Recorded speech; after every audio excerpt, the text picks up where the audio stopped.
everybody, my name's Tammy, and this is my booktube channel, Believe in Yourself. And we've got spring going now, and there's lots of weather changes. We've had a lot of rain, wind, some sunny days, some cold days, and I've been thinking a lot about the weather, and I decided to do a video featuring some of my favorite books that involve weather. So I have a few middle grade books, a few YA books, and a few adult books. But I don't have a super lot here pulled, so it won't be a very long video. And the first book that I have is The Long Winter by Laura Ingalls Wilder. Now, my favorite book by her is Little Town in the Big Woods, but this is definitely my second favorite book in the series. I've read this so many times. And the thing I love about it is they're all so much together with each other through the book. You know, in the other books, Laura's out doing different things and there's different town characters. And in this one, it's mainly their family. Now, they live out in their home and out in the prairie. And her father, Pa, is worried about the family because he knows it's going to be a hard winter. So he moves them into town, and they are all right there together, and they don't leave home a super lot because the weather is so bad throughout this. Excuse me. One of my favorite parts about this book, and it goes throughout the book, is Laura and Pa braiding the hay to make little kind of fire starter packets. They have run out of fuel, and it's just deadly cold outside, and they learn how to just weave it and weave it and weave it and braid it and get it nice and tight, and then they can put it in their stove and stay warm, and that's how they stay warm through the book. Also, this is where we kind of really get to see Almanzo. He's been in another book previous, plus also Farmer Boy. But I think the one previous to this, he was in it also, just barely. But the town is absolutely starving at one point, and he and another young gentleman go out. They're going to go to this place that they've heard has wheat, and it's about 20 miles away, and it's just blizzarding, and he takes a chance with his friend, and they go to try and find this guy with the wheat and see if they can buy some for the town. There's a chapter in here where the kids get sent home from school, and the blizzard is just terrible, and some kids get lost, some people get lost, and it's kind of a heartbreaking story because it's a really, really hard winter. It's a long winter for them, and they have a really hard time, but they bond together. You know, you have a chapter where Ma is making these little button candles because they can't see anything, and they're so resourceful in this book, and I just really liked it. So I wanted to talk about that because it's definitely a favorite book of mine. Now, this is a new book to me. It's called Deep Water by Watt Key. And there's this one and one other one here that I haven't read. I haven't read this. I picked it up at the library book sale a couple of months ago. And it's the story of this young girl. She's 12. Her name's Julie. And they live off the coast of Alabama. And her father takes people on diving expeditions. And they go out in the boat to do this diving expedition. And she's with her father. And her dad gets very sick. So he stays on the boat, and she says she will take the two clients. Now, the two clients are this boy that's about her age that's just a real troublemaker, and his dad, who's also kind of a troublemaker. But she goes ahead and goes on the dive with them to show them, you know, whatever it is they show them on the dive. But she comes, well, it says up here, she comes up to the surface, and she has no idea what kind of a disaster awaits once she surfaces. And you can see lightning and storms and everything. So I just thought it looked good. I like kinds of books like these where you have to kind of survive and something's happening. And so I think this will be really good.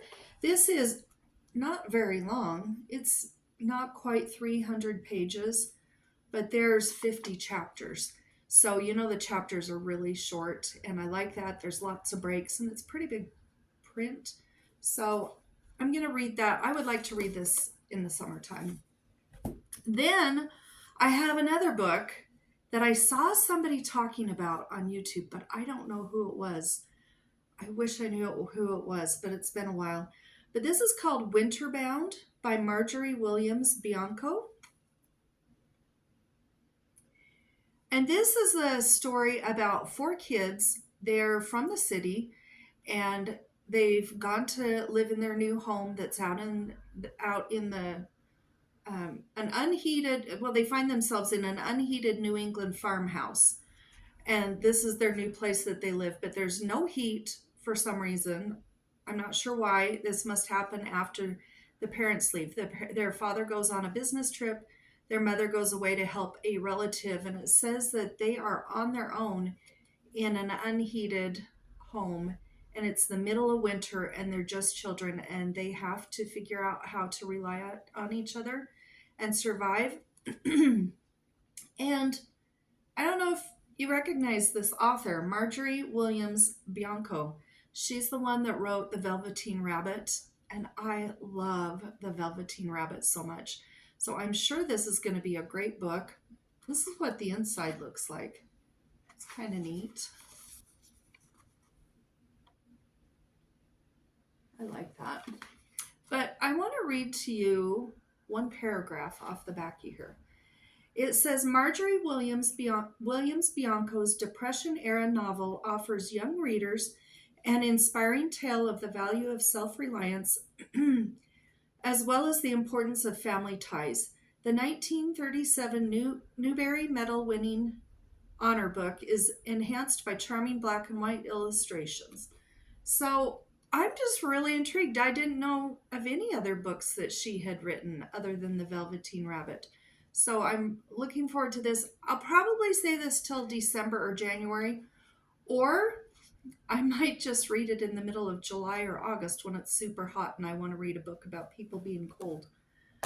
So the next 2 books are a duology. Now, I read these years ago with my daughter Kayla. It's been at least 10 years ago. And the first one is called H2O. And this is by Virginia Bergin. And the cover says, "It's in the rain and just one drop will kill you."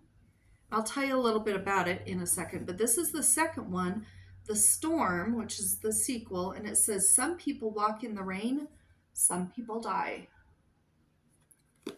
And I want to show you a couple of neat things about this book. Well, first of all, aren't those covers great? But in the front, there's a little tiny snippet of the story, and it's written in the shape of a raindrop. So I think that's really neat. But this is a story about this terrible rainstorm that's happened worldwide. And 0.27 of the people are the only ones alive. So that, to me, I'm not very good at math, but I think that means 1/4% is all that lived after this rain. And her mom dies, and she's one of the people that survived for some reason. And there's just very few people left in the world, but she knows her dad lives clear across the country, and she decides her only hope is to go see if she can get clear across the country and find her dad, and maybe they can figure out how to live. And this was a really good book. It says, creepy and realistic. H2O left me thirsting for more, and I just really liked that. And then the second book, this is the sequel. I'm not going to say anything about this one, but this one I liked. Of the 2, I like this one the best. This one was pretty good, and I haven't read these for probably 10 years. and I'm kind of in the mood to read both of them. But one thing I wanted to tell you in the front of this, when I was just looking at them, is this is right before the story starts, and it says, "I'll tell you a weird thing about apocalypses, a thing I didn't even know until I was in one. They seem pretty bad, don't they? Well, take it from me, they can always get worse. My name is Ruby Morris, and I hate rain." So I wanted to share those two books. Those were books I loved. Whoops, I'm dropping books. Okay, now I've got two more books here, and they are adult books. This one was recommended to me by my dad, and I guess they made a movie about it also, but I haven't seen the movie. It says it's a major motion picture from 20th Century Fox. But this is called The Day After Tomorrow, and it's written by Whitley Strieber. And that's what that cover looks like. Now, in this one, this is New York City too. I'm sure you know that, but you can see it's all buried, and you see a ship that's crashed up there, and that plays a part in the book. That's the Empire State Building, so you can see how buried New York City is. And so what this book is about, there's a climatologist named Jack Hall, and he has known that the whole world is in for this enormous storm for quite a while, and he's tried to tell people, and people just haven't believed him. Well, okay, so that's been happening. That's already happened before we get into the book.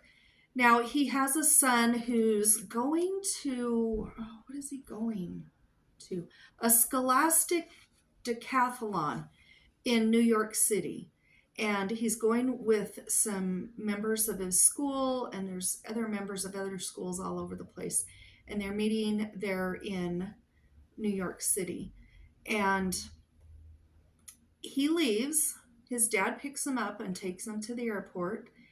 And he gets to New York City safely, and that's when the storm begins.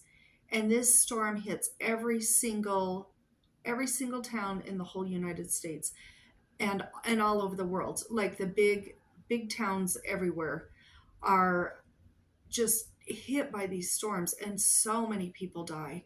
It's killed off the majority of the people. Well, he's alive because he knows it was coming, and he works down in this underground place, and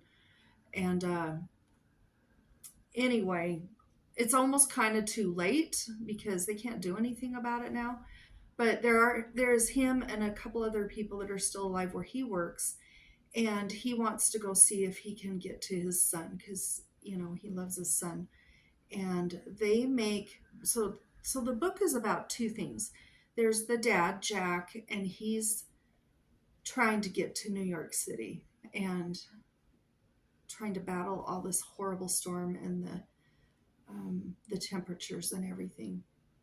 And then the other part is his son and a couple of other kids are with him, and when this storm hits, and they're lucky enough to scramble up the steps of I think it was the New York Public Library, and they get in there and they've managed to live. However, the storm is continuing, and they have no heat, they have no food, they have no resources, and they don't know what to do. They're just 15, 16, 17-year-old kids. And this is the story of him, and also the story of his dad. And this was a very, very good book. My dad told me about it, and I read his book, and then I loved it so much I bought it.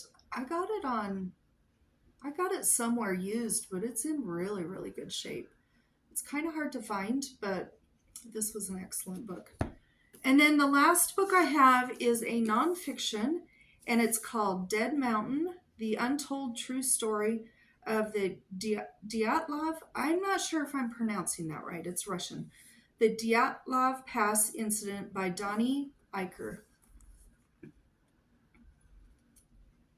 And that's the cover. That's an actual photo that was taken by these hikers. Now, what this is about, I had not heard about this, so I don't know if you have or not. But I guess in February of 1959, 9 experienced hikers from Russia went on a hike in the mountains in Russia. And then they never came back. And so some people went out kind of on a rescue mission to try and find them. When they found where they were located, they got into the tent. They didn't see any bodies. So they thought, well, they're not dead, hopefully, because they're not in here. But the interesting thing was they had noticed that all of their boots were still lined up, and they had left without boots, and they had left without coats, most of them. They didn't know what had happened, if people had come in and killed them. They didn't know. There was all sorts of speculation of all sorts of things that happened. And then later on, the author, Donnie Eicher, I'm not sure, he retraced the whole journey of these people. And he kind of he took every little idea or speculation of what might have happened, and he proved it or disproved it. And then at the very end, he came up with his idea of what he thought happened. And I really believe what he came up with was what happened to these hikers. Now, there's a whole bunch of pictures. Let me see if I can find one that has the group of them together. No, that's not them. I don't know. I guess maybe I probably won't. Well, there's one picture of them. And they had documented everything up until that night very well. So they, they hadn't had any problems up until that night. But something happened. And if you get a chance to read this, it is so good. Oh my gosh, it was a really good book. It's nonfiction, tons of pictures, lots of journal excerpts from these kids. Well, I guess they weren't kids. They were probably between 24, 25, and maybe 35. And this is on YouTube because that's how I first listened to this book a long time ago. But it's on YouTube, and the full story's there. And my mom and dad listened to it afterwards, and they liked it as well. And then I bought this book and then I've read it another time since then, but I bought it because I knew I'd read it multiple times in my life. So those are my books and my recommendations for if you're in the mood to read this summer, if you need a cold book to cool you off a little bit, or if you just want to read some of these books kind of seasonally or whatever. But they're all great books, and I hope I gave you some ideas of something you might want to watch. So I will talk to you in the next video. Goodbye.